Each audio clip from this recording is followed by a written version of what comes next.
Breaking news. Shalom to the Bride of Christ worldwide. Welcome to Bright TV News, where we talk about issues relating to Christianity. My name is Sister Grace Elson Eric. Now on the headlines. Prophecy confirmation and fulfillment. God still speaks. Following the recent 6.7 magnitude earthquake that struck Indonesia, Prophetess Amarachi gave a prophecy here in the Bride Assembly saying she saw the flag of Indonesia covered in blood. The prophecy also spoke of these terrible events between June and July and described a significant portion of the country becoming desolate. I don't know if you have any online member in a place called Indonesia. Indeed. You will lift up our brethren in Indonesia in the hand of God. I saw a flag or the flag of Indonesia stained with plenty blood.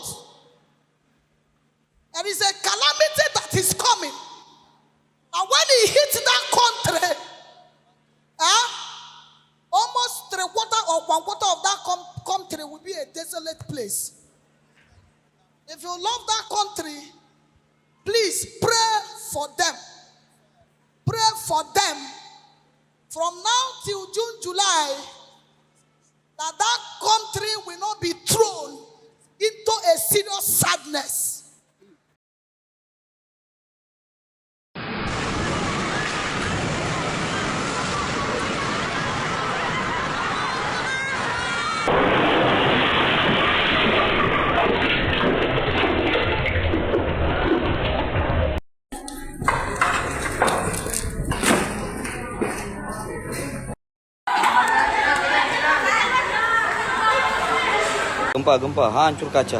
On the morning of Tuesday, June 16th, 2026, a powerful magnitude 6.7 earthquake struck the island of Sulawesi in central Indonesia, sending shockwaves through the region and triggering immediate emergency responses across the city of Palu.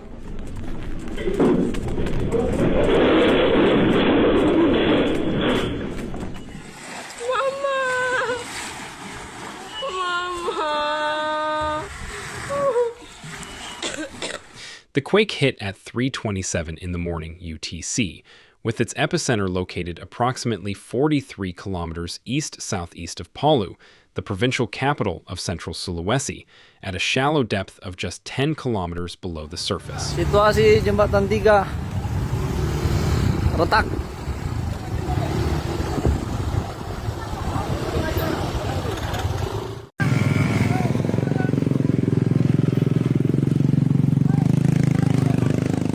That shallow depth is particularly significant.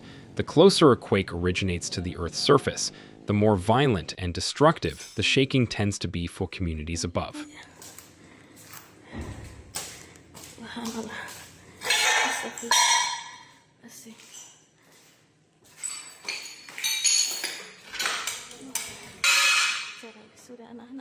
In Palu, a city of roughly 400,000 people, the ground shook violently for more than a full minute. Residents described the experience as terrifying. One local resident told reporters that the shaking was extremely strong, unlike anything they had felt in years.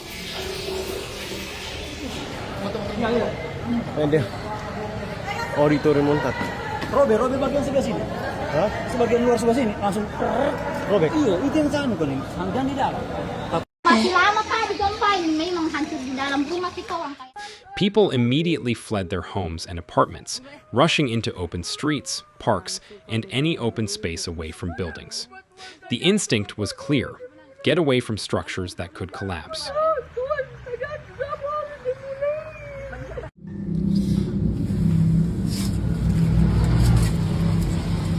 Gempa di kala to itu tadi nate pecah. Several hospitals across the city took emergency precautions and began evacuating patients outdoors, including critically ill individuals still connected to IV drips and medical equipment.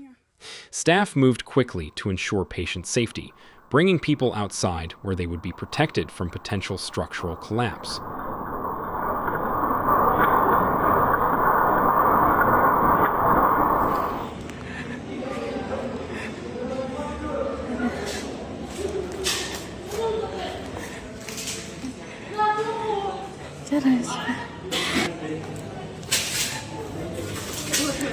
In at least one hotel, guests and staff evacuated without serious injuries, with the building reporting only minor damage. Images emerging from affected areas showed the extent of the destruction. Structures with partially collapsed roofs were visible, walls had been shattered, and debris was scattered across streets throughout the city.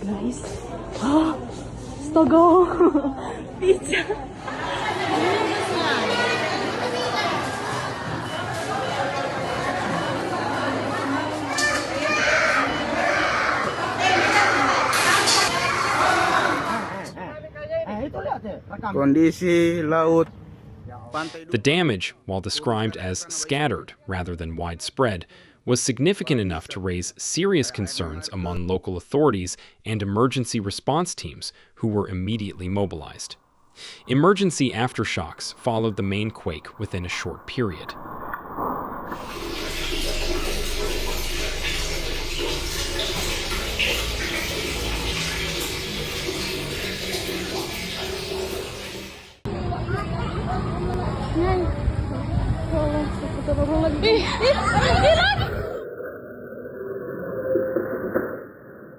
The strongest of these measured 5.2 magnitude, with additional aftershocks recorded at 5.0 and 4.9. Indonesia's Meteorological and Geophysical Agency confirmed there was no danger of a tsunami, a relief for residents who have lived through one of the most traumatic natural disasters in recent Indonesian history.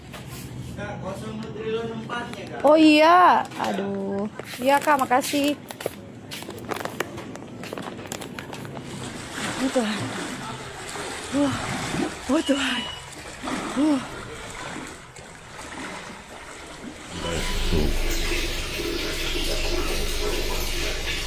Authorities, however, urged the public to remain cautious, warning that aftershocks could continue for hours and that people should stay away from damaged structures.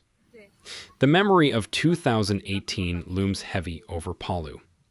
8 years ago, the city was devastated by a magnitude 7.5 earthquake that triggered a 3-meter tsunami and caused widespread liquefaction, a phenomenon in which saturated soil behaves like a liquid, swallowing entire neighborhoods. That disaster killed thousands and left the city in ruins for years.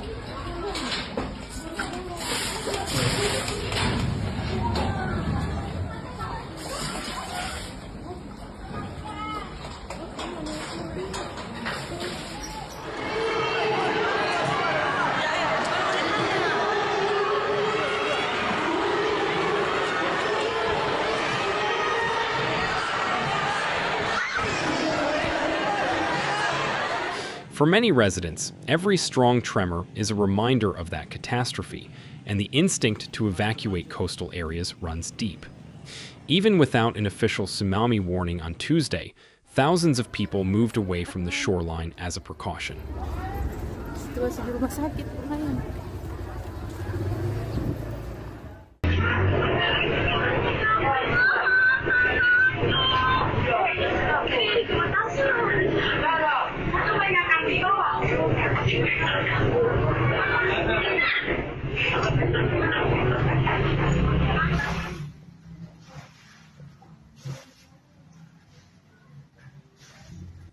The National Disaster Management Agency confirmed it was actively gathering information on the full scope of damage, potential casualties, and the number of displaced residents. As of the hours following the quake, no confirmed fatalities had been officially announced, though assessments were still ongoing.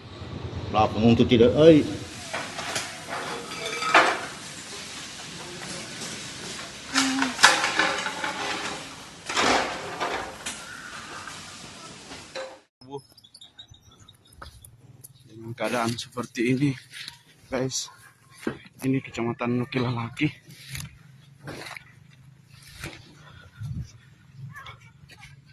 Rumah ini. Emergency teams remained on high alert, with officials warning the public to heed guidance from authorities and to avoid returning to structures that had been damaged until inspections could be completed. Indonesia's vulnerability to seismic activity is rooted in its geography. The archipelago sits squarely on the Pacific Ring of Fire, a massive arc of tectonic fault lines and volcanic systems that encircles much of the Pacific Ocean. The country is crossed by numerous active seismic faults, and earthquakes are a near-constant reality for millions of Indonesians. Posisi astaga.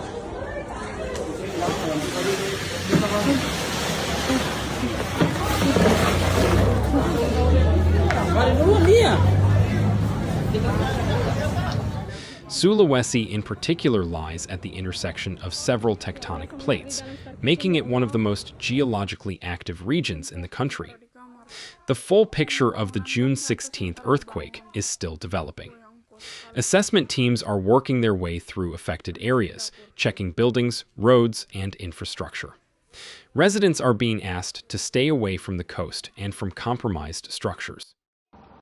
The recent earthquake has caused widespread destruction, with buildings collapsing, thousands displaced, and emergency response team carrying out rescue and relief operations. As the nation responds to this tragedy, let the Lord comfort those who have lost their loved ones. This event is regarded within the Bride Assembly as a reminder that God still speaks to his people through prophecy, calling the church to prayer, preparedness, faithfulness in these last days, and remembering the importance of being watchful and attentive to the voice of God. Shalom to the Bride of Christ worldwide.